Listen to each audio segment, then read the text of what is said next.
Waheshimiwa wakuu wa mikoa, nimewaalika hapa ili tuweze kuongea machache kwa niaba ya wenzenu wote.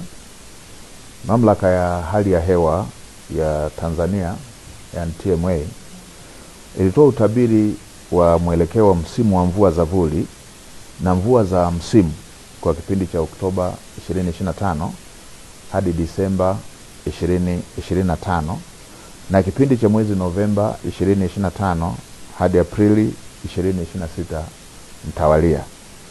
Na kutokana na utabiri huo, baadhi ya mikoa hapa nchini inatarajiwa kuwa na mvua za chini ya wastani hadi wastani kwenda chini ya wastani, na kutawaliwa na vipindi virefu vya ukavu na mtawanyiko wa mvua usioridhisha.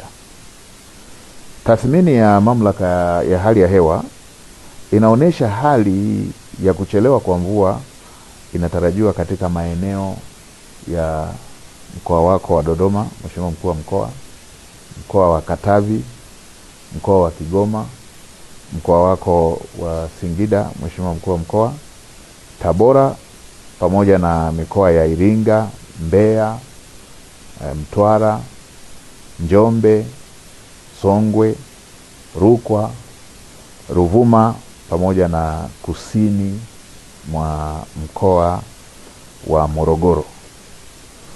Na kutokana na taarifa hiyo, mamlaka ya hali ya hewa Tanzania nimeona ni vyema nitumie fursa hii kusisitiza masuala kadhaa muhimu kwa wananchi na mamlaka mbalimbali za serikali ili tuweze kujiandaa. Moja, Watanzania wote kujenga tabia ya kufuatilia kwa karibu taarifa za utabiri wa hali ya hewa pamoja na kuzingatia ushauri na maelekezo yanayotolewa.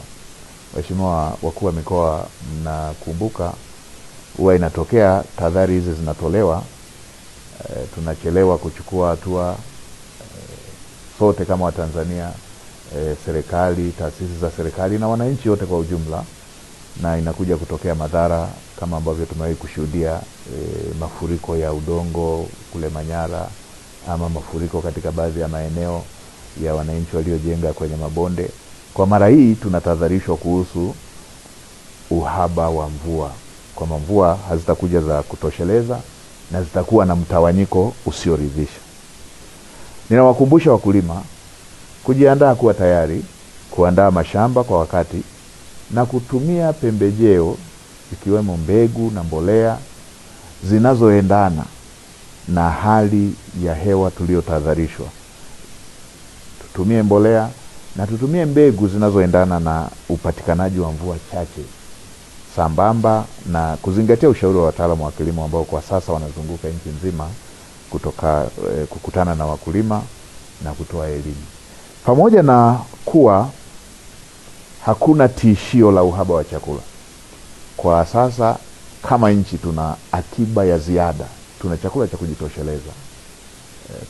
kujitosheleza, tuna hifadhi ya chakula ya kutosha kama nchi.